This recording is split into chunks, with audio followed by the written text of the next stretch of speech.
JIT جو ہے وہ ابھی تک جو رپورٹس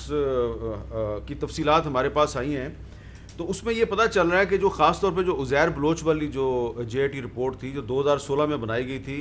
یہ پبلک نہ ہونے کی ایک وجہ یہ تھی کہ اس JIT رپورٹس کے مطابق عزیر بلوچ کے ایک ہمسایہ ملک کی انٹیلیجنس کے ساتھ تعلق تھے، اور اس میں جو لاسٹ پیراگراف ہے ان کی meeting with Iranian intelligence officer through حاجی ناصر، اور اس کی آگے ڈیٹیلز بھی ہیں، اور آگے جو کہا گیا ہے کہ the accused is found involved in espionage activities by providing secret information, sketches regarding army installations and officials to foreign agents, which is violation of Official Secret Act 1923. اور آگے کہا گیا کہ it is strongly recommended that the accused be tried under Pakistan Army Act for his involvement in espionage activities which falls under Official Secret Act 1923. اور ہماری اطلاع کے مطابق یہ جو عزیر بلوچ ہے اس کو پاکستان آرمی ایکٹ اور آفیشل سیکرٹ ایکٹ کے تحت اس کا ٹرائل کر کے اس کو کنوکٹ کر دیا گیا، اس کو 12 سال قید کی سزا سنا دی گئی ہے، لیکن جو اس نے 198 کے قریب قتل کیے ہیں اس پہ مقدمات علیحدہ چلیں گے۔ اب علی محمد خان صاحب، میرا آپ سے سوال یہ ہے کہ یہ تو عزیر بلوچ کا معاملہ ہے، جو ایک بلدیہ فیکٹری جو جلائی گئی اس میں بھی کچھ لوگ انوالو ہیں، اس میں 20 کروڑ روپے کا بھتے کا مسئلہ تھا، نثار مرائی والی بھی JIT ہے۔ یہ جو سارے معاملات ہیں اس کے پیچھے صرف سیاسی شخصیات نہیں ہیں، بلکہ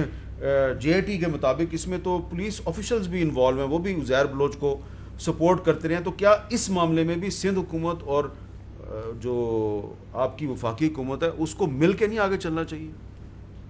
کیس تو دیکھیں کورٹ میں ہے نا، تو اس میں چارجز بڑے سیریس ہیں، اور یہ ایک بہت بڑی بات ہے، یہ بڑا دل گردہ اور جگر اس کے لیے چاہیے جو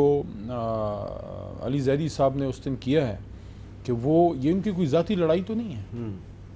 کیا خدا نہ خواستہ ان کے کسی گھر کے فرد کو تو نہیں انہوں نے اغوا کر دیا تھا یا مار دیا تھا، وہ تو